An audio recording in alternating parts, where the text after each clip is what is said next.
सभी मित्रों का स्वागत है। विज्ञान भैरव तंत्र पार्ट 3। और आज हम हैं पेज नंबर 47 पे। और आज है दिन है 68, 68वां दिन है।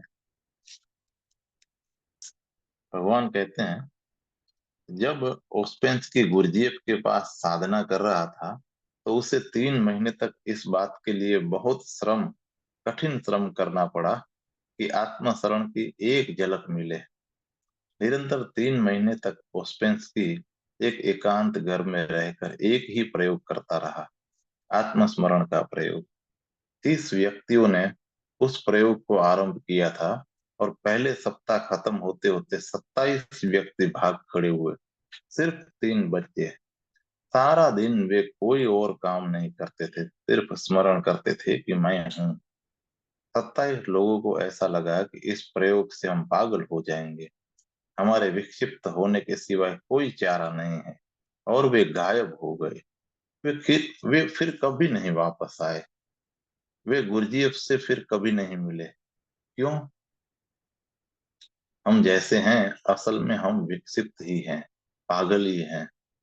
जो नहीं जानता है कि हम क्या हैं, हम कौन है, वे पागल ही हैं। लेकिन हम इस विक्षिप्तता को ही स्वास्थ्य मान बैठे हैं। जब तुम पीछे लौटने की कोशिश करोगे, जब तुम सत्य के संपर्क साधोगे, तो वह विक्षिप्तता जैसा, पागलपन जैसा ही मालूम पड़ेगा। हम जैसे हैं, जो हैं, उसकी पृष्ठभूमि में सत्य ठीक विपरीत है। और अगर तुम जैसे हो, उसको ही सत्य मानते हो, तो सत्य जरूर पागलपन मालूम पड़ेगा। लेकिन 3 व्यक्ति प्रयोग में लगे रहे। उन 3 में पीडी ओस्पेंस्की भी एक थे। वे 3 महीने तक प्रयोग में जुटे रहे। पहले महीने के बाद उन्हें मात्र होने की, कि मैं हूं, झलक मिलने लगी। दूसरे महीने के बाद मैं भी गिर गया और उन्हें मात्र होनेपन की, हूंपन की झलक मिलने लगी। इस झलक में मात्र होना था, मैं भी नहीं था। क्योंकि मैं भी एक संज्ञा है। शुद्ध अस्तित्व न मैं है, न तू, वह बस है। और तीसरे महीने के बाद हूंपन का भाव भी विसर्जित हो गया। क्योंकि हूंपन का भाव भी एक शब्द है, यह शब्द भी विलीन हो जाता है। तब तुम बस हो, और तब तुम जानते हो कि तुम कौन हो।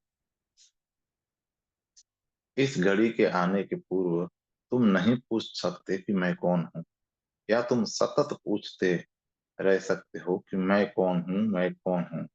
और मन जो भी उत्तर देगा वह सब गलत होगा, अप्रासंगिक होगा। तुम पूछते जाओ कि मैं कौन हूं, मैं कौन हूं। और एक क्षण आएगा जब तुम यह प्रश्न नहीं पूछ सकते। पहले सब उत्तर गिर जाते हैं और फिर खुद प्रश्न भी गिर जाता है और खो जाता है। और जब यह प्रश्न भी, कि मैं कौन हूं, गिर जाता है, तुम जानते हो कि तुम कौन हो। गुरजीएफ ने एक सिरे से इस विधि का प्रयोग किया। सिर्फ यह स्मरण रखना है कि मैं हूं। रमण महर्षि ने इसका प्रयोग दूसरे सिरे से किया। उन्होंने एक इस खोज को, कि मैं कौन हूं, पूरा ध्यान ही बना दिया।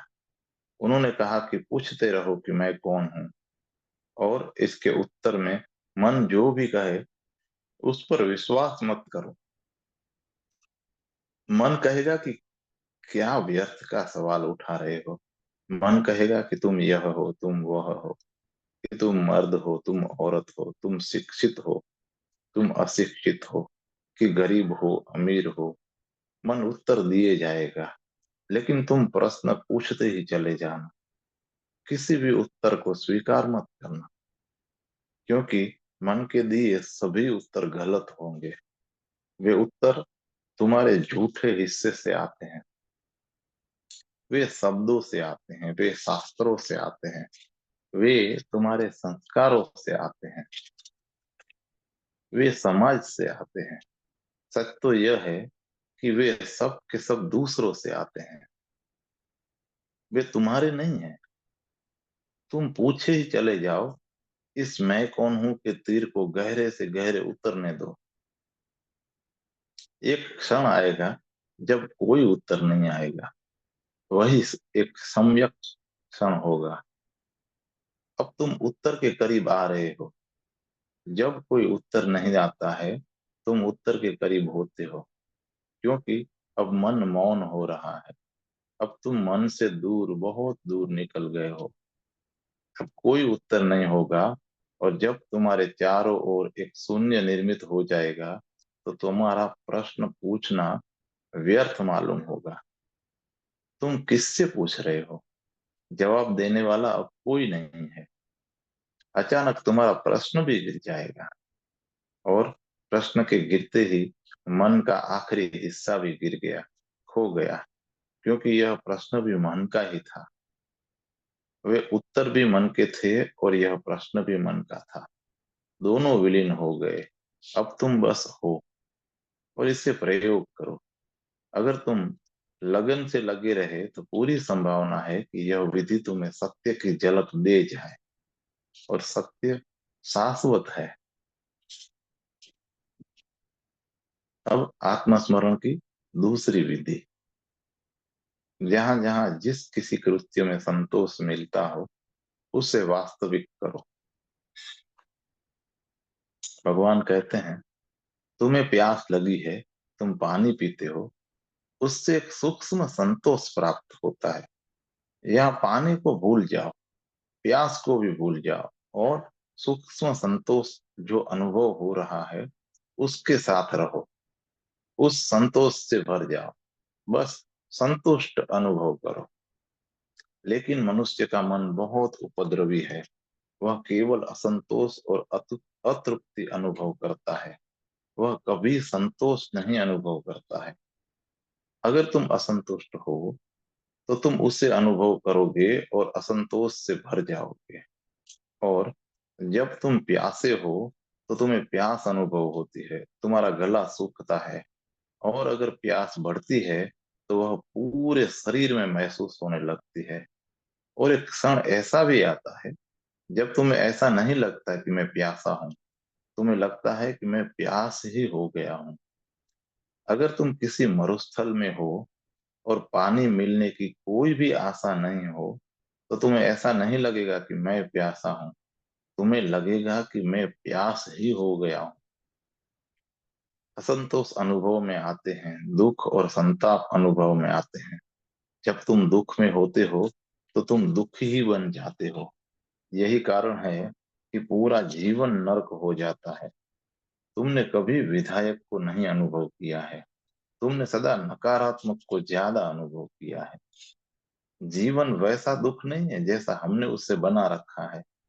दुख हमारी एक महज व्याख्या है।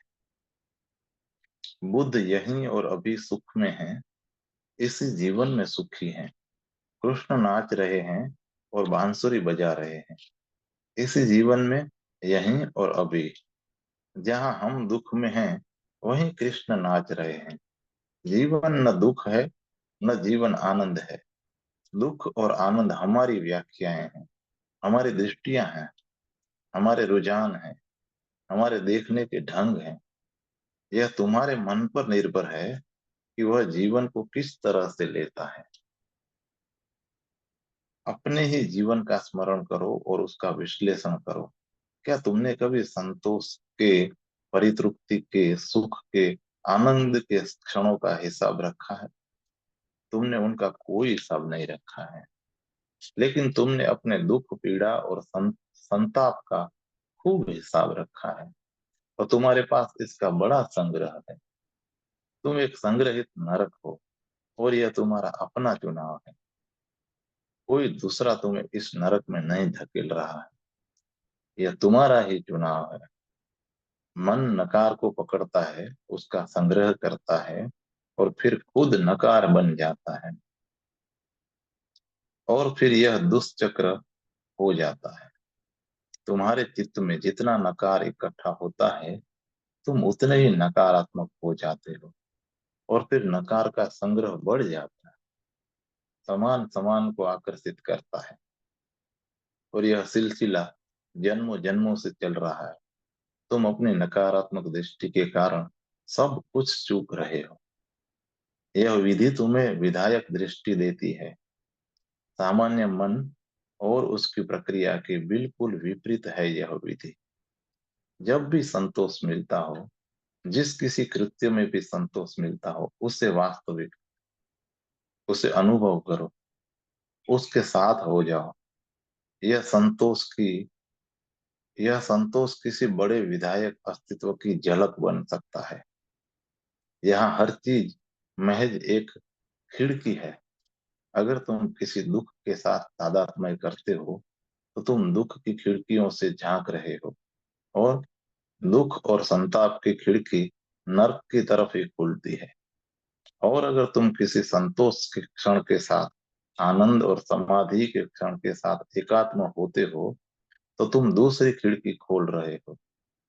अस्तित्व तो वही है, लेकिन तुम्हारी खिड़कियां अलग अलग है। जहां जहां जिस किसी कृत्य में संतोष मिलता हो, उससे वास्तविक करो। बेशक जहां कहीं भी संतोष मिले, उसे जियो। तुम किसी मित्र से मिलते हो और तुम्हें प्रसन्नता अनुभव होती है। तुम्हें अपने प्रेमिका या अपने प्रेमी से मिलकर सुख का अनुभव होता है। इस अनुभव को वास्तविक बनाओ। उस क्षण सुख ही हो जाओ। उस क्षण सुख को द्वार बना लो।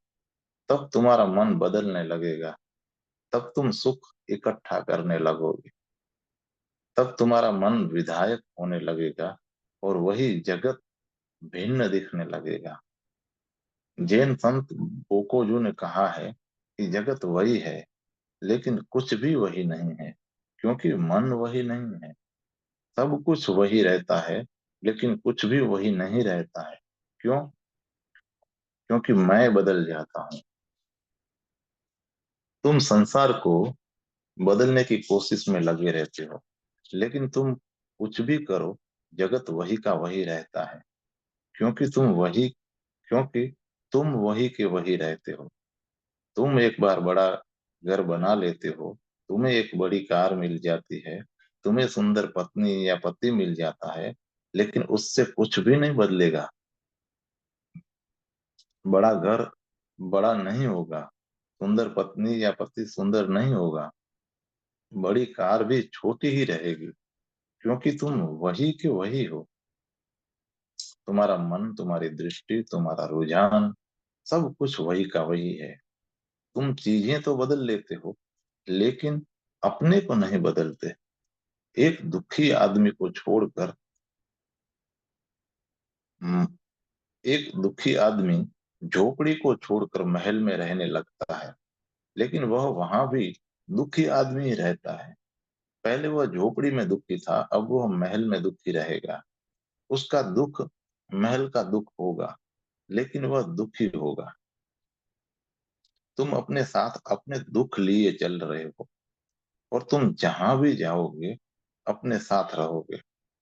इसलिए बुनियादी तौर पर बाहरी बदलाहट कोई बदलाहट नहीं है, वह बदलाहट का आभास भर है। तुम्हें लगता है कि बदलाहट हुई, लेकिन दरअसल बदलाहट नहीं होती है। केवल एक भ्रांति, केवल एक आमूल रूपांतरण संभव है, और वह यह कि तुम्हारा चित्त नकारात्मक से विधायक हो जाए। अगर तुम्हारी दृष्टि दुख से बंधी है, तो तुम नरक में हो, और अगर तुम्हारी दृष्टि सुख से जुड़ी है, तो वही नरक स्वर्ग हो जाता है। इसे प्रयोग करो, यह तुम्हारे जीवन की गुणवत्ता को रूपांतरित कर देगा। लेकिन तुम तो गुणवत्ता में नहीं, परिणाम में उत्सुक हो। तुम इसमें उत्सुक हो कि कैसे ज्यादा धन हो। तुम धन की गुणवत्ता में नहीं, उसके परिमाण में, मात्रा में उत्सुक हो। तुम्हारे दो घर हो सकते हैं, तुम्हें दो कार मिल सकती है, बैंक में तुम्हारा खाता बड़ा हो सकता है, बहुत चीजें हो सकती हैं, लेकिन सब परिमाण की बदलाहट है। परिमाण बड़ा होता होता जाता है, लेकिन तुम्हारी गुणवत्ता वही की वही रहती है। संपदा चीजों की नहीं होती है। संपदा तो तुम्हारे चित्त की गुणवत्ता है। वह तुम्हारे जीवन की गुणवत्ता है। जहां तक गुणवत्ता का सवाल है, एक दरिद्र आदमी भी धनी हो सकता है और एक अमीर आदमी भी दरिद्र हो सकता है। सच्चाई यही यही है, क्योंकि जो व्यक्ति चीजों और चीजों के परिमाण में उत्सुक है, वह इस बात से सर्वथा अपरिचित है कि उसके भीतर एक और भी आयाम है। वह है गुणवत्ता का आयाम। और वह आयाम तभी बदलता है जब तुम्हारा मन विधायक हो। तो कल सुबह से दिन भर यह स्मरण रहे कि जब भी कुछ सुंदर और संतोषजनक हो, जब भी कुछ आनंददायक अनुभव आए, उसके प्रति बोधपूर्ण हो जाओ। 24 घंटों में ऐसे अनेक क्षण आते हैं, सौंदर्य, संतोष, आनंद के क्षण। ऐसे अनेक क्षण आते हैं जब स्वर्ग तुम्हारे बिल्कुल करीब होता है, लेकिन तुम नर्क नर्क से इतने आसक्त हो, इतने बंधे हो कि उन क्षणों को चूकते चले जाते हो। सूरज उगता है, फूल खिलते हैं, पक्षी चहचहाते हैं, पेड़ों से होकर हवाएं गुजरती हैं, वैसे क्षण घटित हो रहे हैं। एक बच्चा निर्दोष आंखों से तुम्हें निहारता है और तुम्हारे भीतर एक सूक्ष्म सुख का भाव उदित हो जाता है।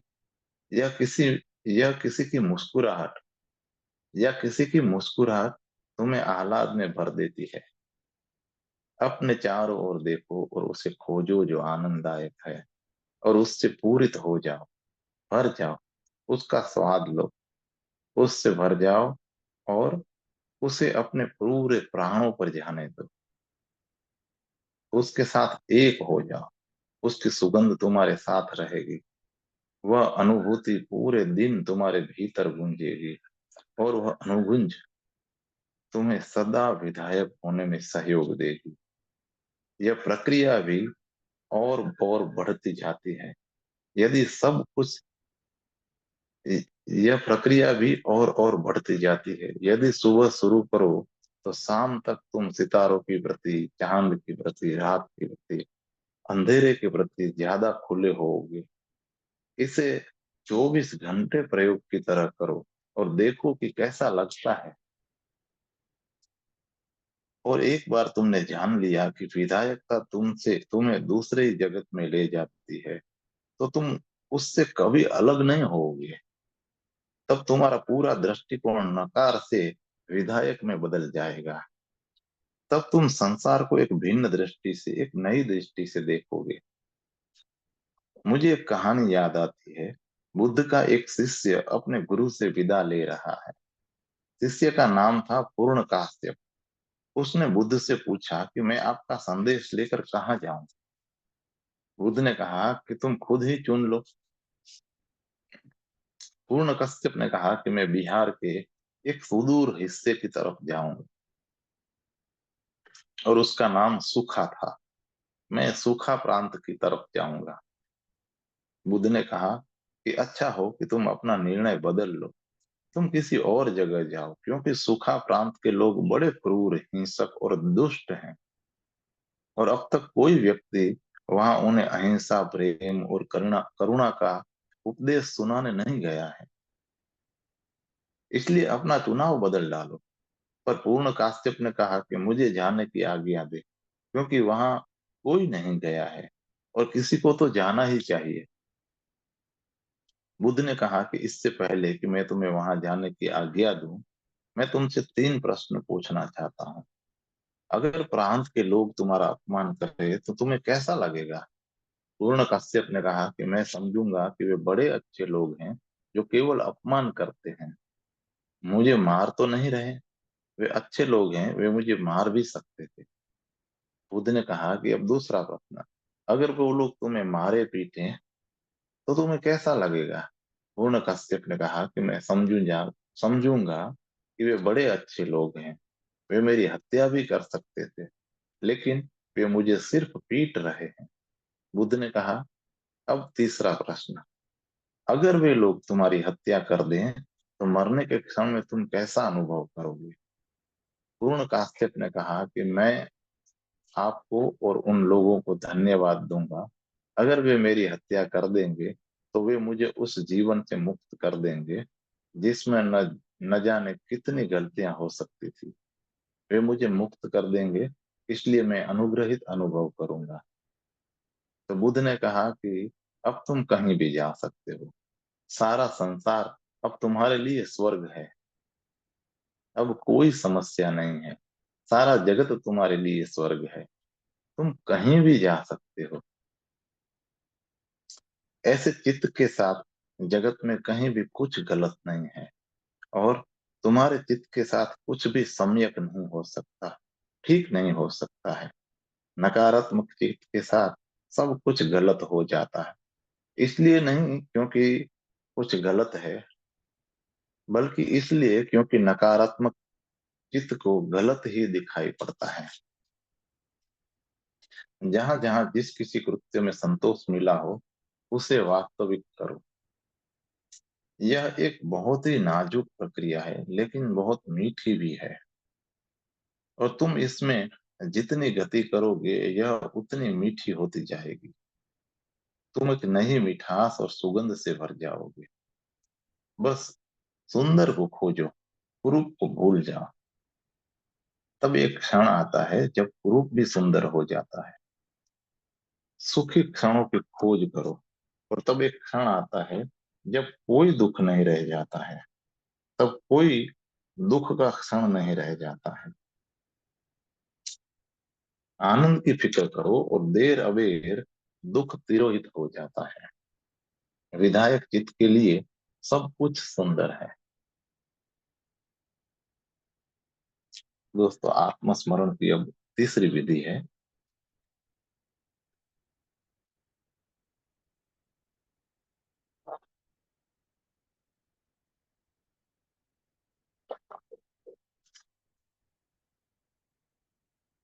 जब नींद अभी नहीं आई हो, तो बाह्य जागरण विदा हो गया हो, उस मध्य बिंदु पर बोधपूर्ण रहने से आत्मा प्रकाशित होती है। तुम्हारी चेतना में कई मोड़ आते हैं, मोड़ के बिंदु आते हैं। इन बिंदुओं पर तुम अन्य समयों की तुलना में अपने केंद्र के ज्यादा करीब होते हो। तुम कार चलाते समय गियर बदलते हो, और गियर बदलते समय तुम न्यूट्रल गियर से गुजरते हो। यह न्यूट्रल गियर निकटतर है। सुबह जब नींद विदा हो रही होती है और तुम जागने लगते हो, लेकिन अभी जागो नहीं, ठीक उस मध्य बिंदु पर तुम न्यूट्रल गियर में हो। यह एक बिंदु है जहां तुम न सोए हो और न जागे हो, ठीक मध्य में हो। तब तुम न्यूट्रल गियर में हो। नींद से जागरण में आते समय तुम्हारी चेतना की पूरी व्यवस्था बदल जाती है। वह एक व्यवस्था से दूसरी व्यवस्था में छलांग लेती है, और इन दोनों के बीच में कोई व्यवस्था नहीं होती। एक अंतराल होता है। इस अंतराल में तुम्हें अपने आत्मा की एक झलक मिल सकती है।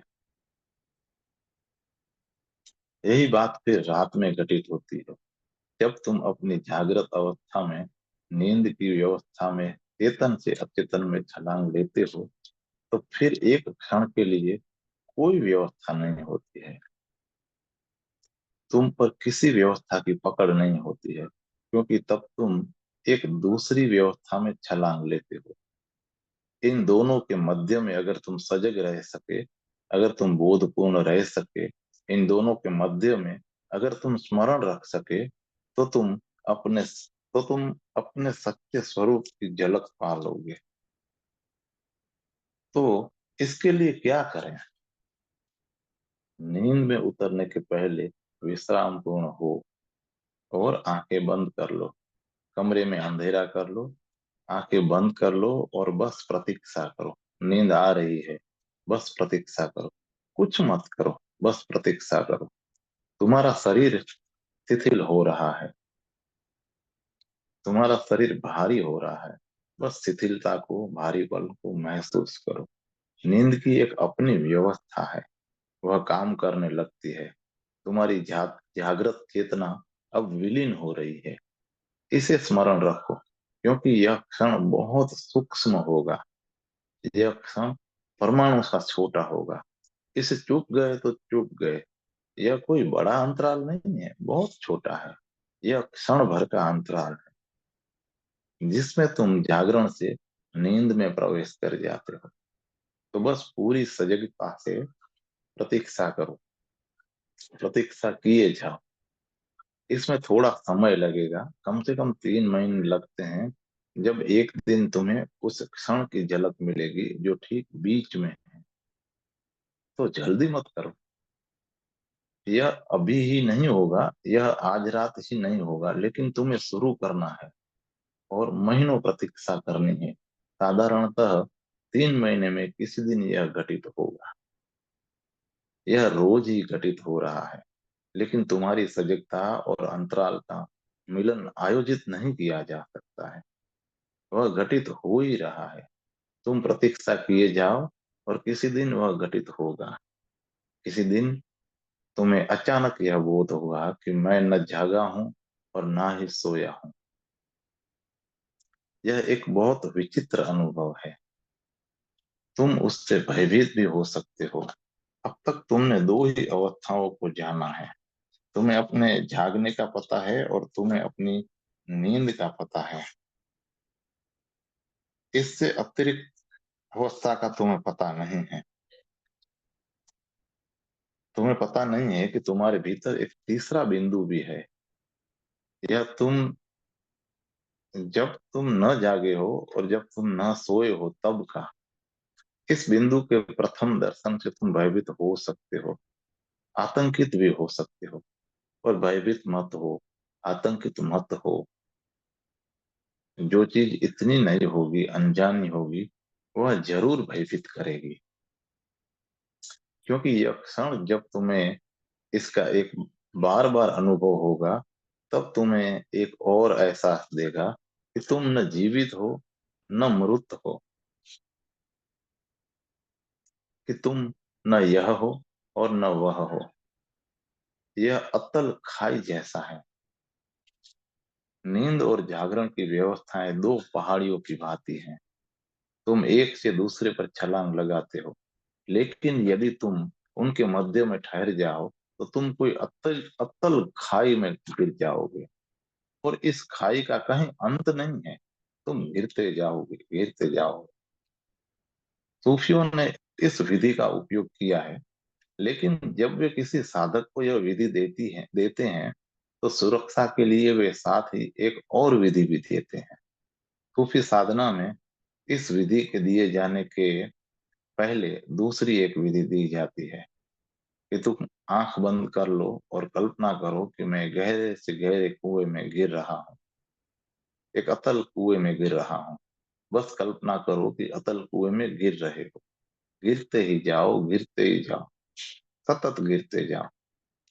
यह कुआं अतल है, तुम कहीं रुक नहीं सकते। यह गिरना कहीं रुकने वाला नहीं है। तुम रुक सकते हो, तुम आंखें खोल खोल कर कह सकते हो कि अब और नहीं, लेकिन यह गिरना अपने आप में कहीं रुकने वाला नहीं। अगर तुम गिरते रहे तो कुआं अतल है और वह और अंधकारपूर्ण होता ही जाएगा। सूफी साधना में यह अभ्यास, अतल कुएं में गिरने का अभ्यास पहले कराया जाता है। और यह अच्छा है, उपयोगी भी है। अगर तुमने इसका अभ्यास किया और तुमने इसके सौंदर्य को समझा, इसकी शांति को अनुभव किया, तो तुम जितने ही गहरे इस कुएं में उतरोगे, उतने ही ज्यादा शांत होते जाओगे। संसार बहुत पीछे छूट जाएगा और तुम्हें लगेगा कि मैं बहुत दूर निकल आया हूँ। अंधकार के साथ शांति बढ़ती जाती है। और क्योंकि नीचे गहरे में कहीं कोई तल नहीं है, इसलिए भय पकड़ सकता है। लेकिन तुम्हें मालूम है कि यह सिर्फ कल्पना है, इसलिए तुम इससे जारी रख सकते हो। इस अभ्यास के द्वारा तुम इस विधि के लिए तैयार होते हो। और फिर जब तुम जागरण और नींद के अंतराल के कुएं में गिरते हो, तो वह कल्पना नहीं है, वह तो यथार्थ है। और यह कुआं भी अतल है और अनंत है। इसलिए बुद्ध ने इसे शून्य कहा है, क्योंकि उसका अंत नहीं है। और तुम एक बार इसे जान गए तो तुम भी अनंत ही हो गए। तुम्हें जागृत अवस्था में इस शून्य की झलक नहीं मिल सकती है, यह कठिन है। और नींद में इस झलक को पाना तो असंभव ही है, क्योंकि दोनों अवस्था में शरीर की व्यवस्थाएं सक्रिय रहती है और उससे अपने को पृथक करना कठिन है। लेकिन रात में एक क्षण आता है, और वैसा ही क्षण सुबह में भी आता है।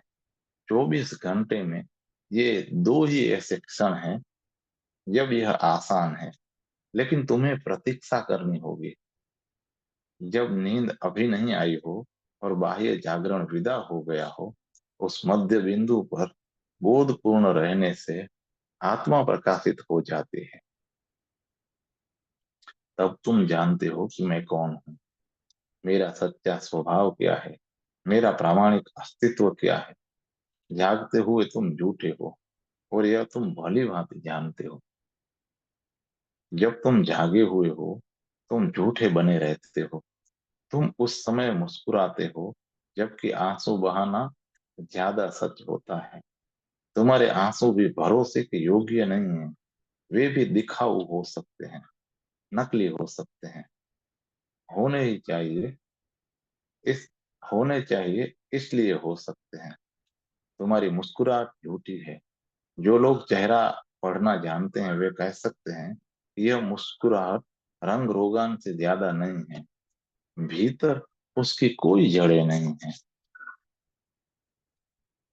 यह मुस्कुराहट बस तुम्हारे चेहरे पर है, होठों पर है, यह ऊपरी है।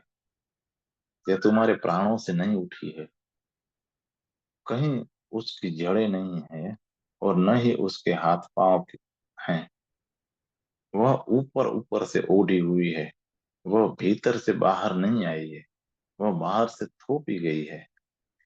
तुम जो भी कहते हो, तुम जो भी करते हो, सब नकली है। यह जरूरी नहीं है कि यह नकली व्यापार जानबूझकर करते हो, यह जरूरी नहीं है। उसके प्रति तुम सर्वथा अनजान भी हो सकते हो। तुम अनजान हो, अन्यथा इस नकली मूढ़ता का सतत जारी रखना बहुत कठिन हो जाए। यह व्यापार स्वचालित है, यह झूठ चलता रहता है जब तुम जागे हुए हो, और यह झूठ तब भी चलता है जब तुम सोए हुए हो, लेकिन तब और ढंग से चलता है। तुम्हारे सपने प्रतीकात्मक हैं, सच नहीं है। हैरानी की बात है कि तुम अपने सपनों में भी सच्चे नहीं हो। तुम अपने सपनों में भी भयभीत हो, और तुम प्रतीक निर्मित करते हो। अब मनोविश्लेषक तुम्हारे सपनों का विश्लेषण करता रहता है, यही उसका धंधा है। और यह एक भारी धंधा बन गया है, क्योंकि तुम खुद अपने सपनों का विश्लेषण नहीं कर सकते। सपने प्रतीकात्मक हैं, वे सच नहीं है। वे सिर्फ प्रतीकों के द्वारा कुछ कहते हैं। अगर तुम अपनी माँ की हत्या करना चाहते हो, उससे छुटकारा पाना चाहते हो, तो तुम सपने में उसकी हत्या नहीं करोगे। तुम उसकी जगह किसी ऐसे व्यक्ति की हत्या कर दोगे जो देखने में तुम्हारी माँ जैसा है। तुम अपनी चाची या किसी और की हत्या करोगे, अपनी माँ की नहीं।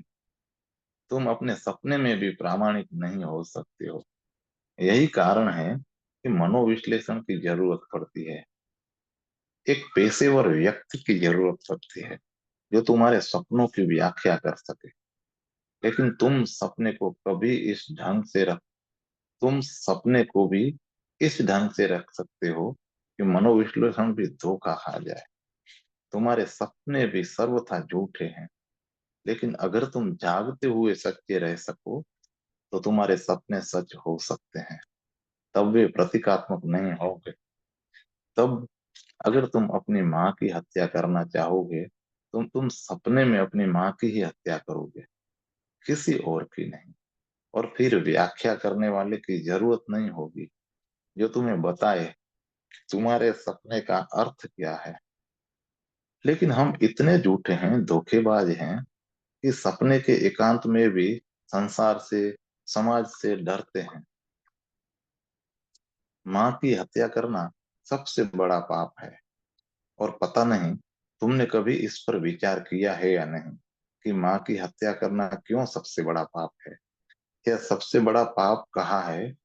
और तुम्हें सिखाया जाता है, संस्कार दिया जाता है कि माँ को चोट पहुंचाने का विचार करना भी पाप है। माँ ने तुम्हें जन्म दिया है। सारी दुनिया में, समाजों में यही बात सिखाई जाती है। धरती पर एक भी ऐसा समाज नहीं है जो इससे सहमत नहीं हो कि माँ की हत्या सबसे बड़ा पाप है। जिसने तुम्हें जन्म दिया है, उससे ही तुम मार रहे हो। लेकिन यह सिखावन क्यों? गहरे में यह संभावना है कि प्रत्येक व्यक्ति अनिवार्यतः अपनी माँ के विरोध में चला जाए, क्योंकि माँ ने तुम्हें सिर्फ जन्म ही नहीं दिया, उसने तुम्हें झूठ और नकली बनने के लिए मजबूर भी किया है।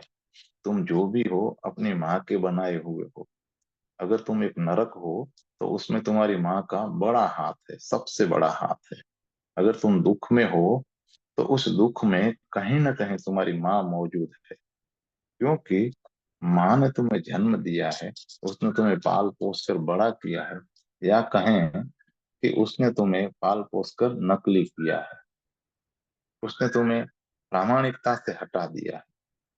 तुम्हारा पहला झूठ और तुम्हारी माँ के बीच तुम्हारा पहला झूठ तुम्हारे और तुम्हारी माँ के बीच घटित हुआ है। जब बच्चे ने बोलना भी नहीं सीखा है, उसके पास भाषा भी नहीं है, तब भी वह झूठ बोल सकता है। देर अबेर वह जान जाता है कि उसके अनेक भाव माँ को पसंद नहीं है। माँ का चेहरा, उसकी माँ की आंखें, उसका व्यवहार, उसकी मुद्रा सब बता देते हैं कि उसकी कुछ चीजें पसंद नहीं की जाती है, स्वीकृत नहीं है। और तब बच्चा दमन करने लगता है। उसे लगता है कि कुछ गलत है।